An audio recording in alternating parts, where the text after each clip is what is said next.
really had anything like this before. For the first time, we got to not only hear our favorite bands and artists when they released a new song, but we got to see them too. Music videos had never really been a thing before the 1980s, but with the advent of MTV, they came in full force. Music videos were now able to capture the tone of the band and the song and create a whole new vibe to the recent release. So that's what we're going to look at here today.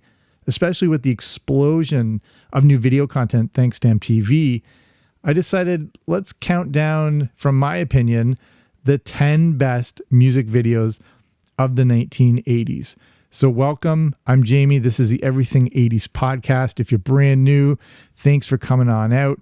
If you're an OG, extra special thanks for sticking around all this time. Before we start, though, if you haven't, go ahead and subscribe. That way you get the podcast automatically sent to you each week. It makes it easier for everybody. Okay, let's get into this. And let's start with the rise of MTV in the 80s. Because it's easy to dismiss now, but we forget how groundbreaking this new music television station really was.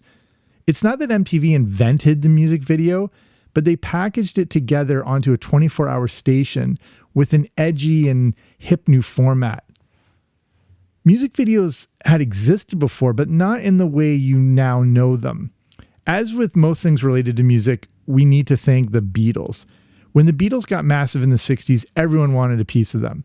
This is still the relatively early days of television, not to mention, big time commercial air travel. So it was tougher to take off to all corners of the globe. And the Beatles were demanded in all corners of the globe. Little side story. My mom grew up in England and she got to see the Beatles on their last big English, British concert tour before they first left for America. And she was only, I think, around 9 years old, she says. And her memory of the thing was it being so loud with girls screaming that you had to plug your ears if you wanted to hear the music. Because then sort of the bass and the sounds were kind of the undertones of the high-pitched screaming. And that's her total memories of that thing. So looking at this, demand of the Beatles and the traveling and them wanted all over the world, for example, it could take them, a week to get out to, say, New Zealand, as an example. And they decided it was easier to record themselves playing their latest single and then send it to the TV stations in that country. That way, they wouldn't have to fly to the other side of the planet for a 3-minute performance. The solution to the demand problem gave rise to the first music videos. But as usual, as it is with the many eras of music, the British helped to develop this new movement. And this goes back to the importance of Top of the Pops. And if you spent time around this podcast before, I also mentioned I grew up in England, between Canada and England. So as many of my childhood memories are based in England as they are in North America. And, I was all too familiar with Top of the Pops. So there were many big bands in England and the music scene was evolving rapidly over there. The idea came to showcase all these new bands on a weekly show called Top of the Pops. This would feature the chart toppers performing for television audiences at home. And this inadvertently gave rise to music videos as we would come to know them. For British bands, it became second nature to record themselves playing their songs as they knew how important it was to be featured on Top of the Pops.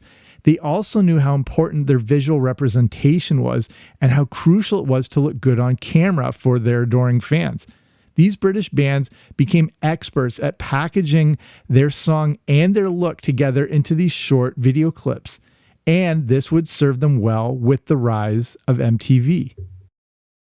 So I've done an entire show about the history of MTV. You can go back and check out, but here's just the quick highlight of it. So the network started on August 1st, 1981 with the announcement, "Ladies and gentlemen, rock and roll." And that simple statement ushered in a new era where the popular culture would be forever changed. But like many pioneers, MTV was slow to catch on at first. Many thought it was a foolish idea. And the other issue was there just weren't that many videos to play. We all know the very first video played was Video Killed the Radio Star, and it was a big hit, but there weren't a lot of other big video hits. MTV was forced to fill a lot of the airtime with footage from NASA, which led to the famous moon logo and the Moon Man Awards that they give out to this day. But eventually, MTV became a staple of pop culture, and some of the biggest acts to make use of it were those British bands like Duran Duran, Depeche Mode, even Billy Idol. They were so used to making music videos because of Top of the Pops back home that creating new content for MTV was second nature. And this led to a second British invasion in the 1980s. A lot of other American bands had trouble with this new concept, and it quickly pushed them to the side. But since the 80s were an exciting time for this new way to consume music, this is what I had to look at. What were the 10 best? These lists are impossible to make, but I decided to try and go through it and to look back on a lot of the stuff between the song, the presentation of the video, how it looked, sort of the movement and feeling it created. I had to take into all these things into consideration. So obviously from my perspective, these are what I think are the top 10 music videos of the 80s. I got a bonus one to start. So technically number 11, Money for Nothing by Dire Straits. So just because this was kind of bizarre at the time, like what was this? This was graphics made by a computer in a music video. How is this possible? Consider our minds blown. Again, it looks extremely primitive by today's standards, but was pretty groundbreaking at the time. It's a great visual experience for an equally great song. And the opening guitar riff is one of the most famous in music history. And I think the accompanying visual did it justice. And maybe it was done even better by Weird Al Yankovic when he did the Beverly Hillbillies version of Dire Straits. Okay, here's the official top 10. Number 10, Addicted to Love, Robert Palmer. I don't know why this video always strikes me as the single ladies Beyonce version of the 1980s. It's again one of those videos that for my criteria has to have that iconic imagery and have been either referenced or duplicated many times. And this video has that. Palmer is the classic frontman backed by the all-female band. It's simple, but the fashion models really helped cement it as, a top video when it came out in 1986. The idea with the video was to have the models look like mannequins. One of the models from the video says that she got pretty tipsy after a lot of wine, was on really high heels, and fell forward, smacking Palmer in the back of the head with her guitar, causing him to smash his face onto the microphone. Number 9, Faith by George Michael. Similar to Addicted to Love, Faith was, again, very simple and iconic looking. Again, that black and white imagery and definitive imagery that has been a great reflection of that decade. And to further cement it in the history of classic music videos, you may also picture Weird Al recreating this video. And that's honestly a badge of honor for anything to do with music and music videos. If Weird Al created it, it was an iconic video.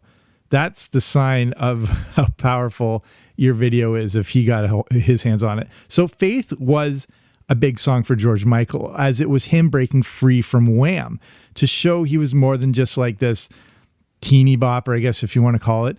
Faith was released in October 1987 and was a massive hit. It is certified diamond, meaning it sold at least 10 million copies. The music video is a stripped down production to showcase George Michael, who was trying to reinvent himself. And it ended up being one of the best videos of the 80s. That's why I put it at number 9.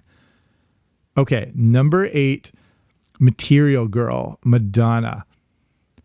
This lady not only ruled the airwaves in the 80s, but MTV as well. You could say that the success of MTV and Madonna sort of piggybacked off each other. One helped the other one. And if there was a poster child for MTV, it was Madonna. I know Michael Jackson is probably the biggest artist, but he was already famous before MTV. Madonna and MTV came up together at the same time and at the perfect time. And again, both used each other to propel one another. Madonna made perfect use of this new medium, and it seemed tailor-made for her. She got it, and she knew how important it was to create an image and a brand before that was even a thing. She also knew how to always reinvent herself and not get stale, change her look, change the vibe and the dynamic of the different music videos. Material Girl really captured that essence of Marilyn Monroe, mimicking her performance from Diamonds Are a Girl's Best Friend. This video was filmed all the way back in 1985. It's also where Madonna first met Sean Penn and, became the it girl of the decade. At number 7, I've got Physical by Olivia Newton-John. If you didn't grow up in the 80s, it's hard to emphasize how massive this song was. It spent a crazy 10 weeks at number 1. The music video on MTV was also able to capture the essence of the song. Today it looks, like a fitness infomercial, but this was the time when the growth of fitness and aerobics were booming in the economy. So it made sense to, capture that. Physical was a great way to capitalize on that whole growing fad. And what's interesting about this song was Olivia Newton-John wasn't the original intended artist. It was first proposed to Rod Stewart, which I can definitely see making it work. He passed on it. Then it was offered to Tina Turner, who again, I could see making it work. But it's crazy to think that this song came out all the way back in 1981, and it's pretty hilarious to watch today. If you want to see, this obviously lends itself to viewing the video. So if you want to check out the show notes for this episode, so if you just go into the information for this show, the description on whatever platform you're listening to this on, there'll be a link that takes you to the blog version of this, where I've got links to all the videos all in one spot. But, you obviously look up each one if you want to check them out. Physical is hilarious to watch again. But despite that, it was a massively popular song and music video. It won the Grammy Award for Best Music Video of 1983 when that was still a thing. Okay, we've got our first repeat here. It's Madonna again. This is number 6. I've got Like a Prayer. And this is important for a few reasons, because this, was arguably the video that started the era of music video controversy. If it didn't, technically start it, it really helped get the ball rolling. And that's why I think it's worthy of a place at number 6. This video, from my perspective, when I was a kid, this video seemed like sacrilege to me. It was completely forbidden. No one should be allowed to watch it. It was like they'd put The Exorcist into a music video or something like that. Looking back now, it's relatively tame, but especially compared to what exists out there now. But if you were growing up at the time, you remember how big this thing was. You remember what a big deal it was. Like a Prayer, though, it paved the way for artists to express themselves however they wanted, I believe. And I think it really gave people an eye-opening new perspective that whoa, we can do stuff like this and we'll actually get attention for it, and it'll lead to more album sales, which it did for Madonna. The thing is, this video upset a lot of people. And of course, she took that all the way to the bank. The music video featured a lot of religious imagery, and she knew exactly what she was doing. This was still the time where it was bad publicity. Is still extremely damaging. We, live in an era where no publicity is bad publicity. But back then, it could be bad publicity, and it could, tank your entire career. I think of Milli Vanilli as an example and stuff like that. And this was the ultimate in bad publicity, but it didn't backfire. It worked. Despite the Vatican, family groups, and religious organizations being outraged at the video, it still helped propel her career. People boycotted Pepsi because they used this song in one of their commercials. Do you remember that video? How big a deal that was as well too. And I remember thinking this is a video my mom would roundhouse kick me if she caught me watching it. And then I knew the song, and then seeing it and hearing it in a Pepsi commercial was holy crap, the world's coming to an end here. Despite all that, despite all these big groups and, Pepsi being really afraid, they stuck with it. And it helped propel Madonna to an even higher tier of celebrity. Despite all the controversy to this video, it remains one of the best music videos of all time. Okay, we're at number 5. I've got Girls Just Want to Have Fun by Cyndi Lauper. I don't know, there was no other music video in the 80s that captured the energy and excitement of the decade more than Girls Just Want to Have Fun. It's also a pretty revolutionary music video, which I'll get to in a moment. And I've covered this before, but a big thing that led to this music video was Cyndi Lauper randomly sitting next to WWF managing legend Captain Lou Albano on an airplane. This led him being cast in the video, and it also helped usher in really the future and modern era of the WWF, because this led to some more cross promotion between MTV and WWF. And it brought people like Hulk Hogan into the mainstream, and there were live wrestling events on MTV, and there was angles that featured Cyndi Lauper, and all of this helped give rise to what would become WrestleMania 1. And if WrestleMania 1 wasn't the success it was, we wouldn't probably be talking about a WWF today. It probably wouldn't exist, or it would be some weird offshoot that no one would really care about. That's how big this music video was. And the music video was just like Cyndi Lauper. It was fun, unique, it was quirky. It only cost $35,000 to make, and it came out in 1983. The whole project was a complete upstart production, and it required a lot of volunteers and the free loan of what at the time was very state-of-the-art video equipment. This was the epitome of being done on a shoestring budget. Here's another interesting thing about this music video. Lorne Michaels from Saturday Night Live allowed the production free use of his $1 million digital editing equipment. This allowed them the first really ever CGI images that were featured in a video. And, like talked about Dire Straits and all that sort of thing, but people weren't necessarily knowing that they were looking at computer generated images. This is specifically the images of Cyndi Lauper dancing with her lawyer, which leads to the whole cast to dance through New York. And Lauper herself was actually involved with creating these, again, groundbreaking computer generated images. So there's a lot of interesting things, like this video almost never happened. And if it didn't happen, the WWF might not have had, it's a crazy whole backstory. And fun fact, of all the music videos on this list, this one has the second most views on YouTube with nearly 1 billion views. Okay. Number 4, Beat It. Do I have to say by who? Michael Jackson. So this could easily be number 1 on this list, but there's a few reasons I put it at this position. The first thing is Beat It is a song and a video that could possibly come out in multiple decades and fit right in. It's simple, but that's not to say it isn't visually striking. The smart thing was keeping it simple, because now you could just showcase Michael Jackson, because that's all we really wanted to see. It doesn't notably represent the 80s in its visuals, so that's why I have it a bit lower.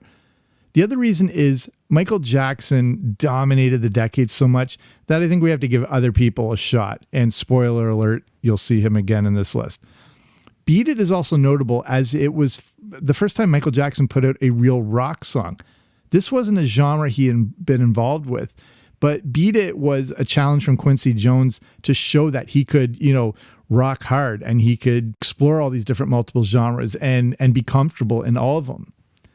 This song, I think, still feels aggressive and intense to this day. And even though I say this video is kind of simple, it's still a massively important video. Beat It helped to cement Michael Jackson as a pop icon, and seeing the appearance of Eddie Van Halen further cements it as a pop masterpiece for the MTV era. We have entered the top 3. At number 3, Walk This Way, Run DMC, and Aerosmith. This song almost never happened. Aerosmith was kind of a washed up band going into the 80s after having success in the 70s. Run DMC was recording the classic album Raising Hell when they were flipping through records while in the studio with Rick Rubin.